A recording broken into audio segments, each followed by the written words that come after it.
Bonjour, bienvenue sur Radio Madeleine. Nous sommes le mardi 5 mai 1789.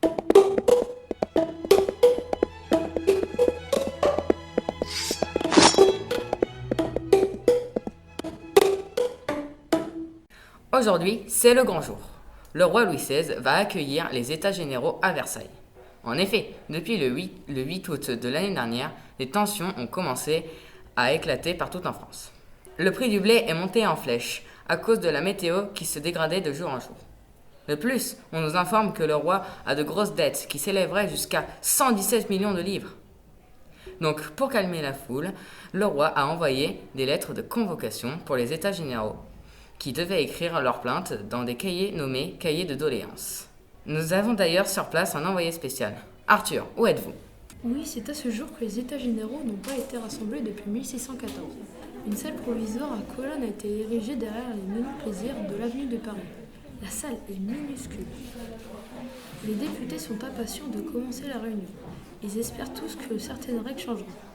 D'après nos informations, ils sont au total 1200 députés participant à la réunion. Merci Arthur. Pouvez-vous nous dire qui est présent à cette réunion ? On remarque au fond de la salle le roi et sa femme assiégés, entourés des officiers royaux. Les députés du tiers-état sont avec nous à l'entrée de la salle. Le clergé à notre gauche, puis la noblesse est installée à notre droite. Comment se déroule cette première journée ?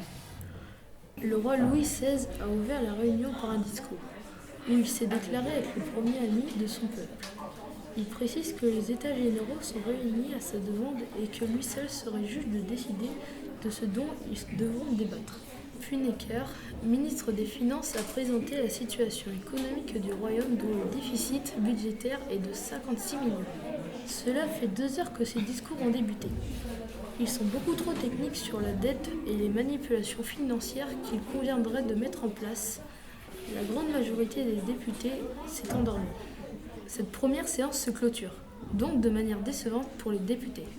Aucun mot sur une possible constitution. Aucune allusion aux milliers de revendications exposées dans le cahier remis au roi. Aucune certitude sur le type de vote. Les députés sortent très déçus. Quelles sont donc les répercussions de cet événement sur l'image de Louis XVI envers le peuple ? Le roi, quant à lui, vient de perdre une bonne occasion de mobiliser l'ensemble des députés derrière lui, avec un discours comme celui dont son ancêtre Henri IV au précédent États généraux. Il aurait pu à la fois conserver un trône au pouvoir exécutif fort et doter la nation d'une constitution garante des libertés. Malheureusement, encore une fois, Louis XVI n'a su être ce 5 mai ni un Louis XIV qui tranche ni un Henri IV qui concilie. De plus, presque rien n'a changé. Les votes se sont faits par ordre et la plupart des idées du tiers-état ont été refusées puisque le clergé et la noblesse ont voté contre. Les députés du tiers-état se posent des questions et sont mécontents de cette journée. Merci pour ces informations. Nous en savons plus sur cet événement qui révolutionnera la France. Je vous dis à plus tard pour